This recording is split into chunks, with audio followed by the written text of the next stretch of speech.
Tim Smith is a junior communications major at the University of Memphis, and this is a stark contrast from 2 years ago when he was stationed in North Carolina preparing for Iraq. I was a logistics and embarkation specialist, which basically means I was in charge of maintaining the unit's inventory of everything we had, as well as when we would deploy, making sure that everything was packed up correctly. If it was hazardous, it was declared correctly.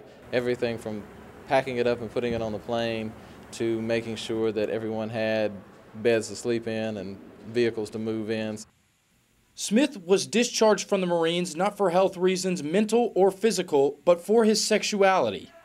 Well, I was discharged, obviously under Don't Ask, Don't Tell, after a chaplain in the local area where I was stationed pushed my command for my discharge. I had previously attended the church that once he retired, he became a pastor of, and he found out through the membership there that I was gay. And really, to make a long story short, whenever I refused to go to any sort of change ministry or change therapy, he pushed my command to discharge me from the military, and their hands were pretty much tied behind their backs. Smith was a casualty of the Don't Ask, Don't Tell policy, a policy that's been in existence since 1993. The topic has gotten a lot of attention since President Obama said that he will end the DADT policy, and Congress will officially decide the fate of DADT in January. When it comes to such a hot topic like this, everybody has an opinion. So what does the college generation, America's future soldiers, have to say about it? Well, it doesn't matter to me. They can still fight for my country. I feel like they're still brave people, and we should respect them just because they would give their life. Gay or not, it doesn't matter.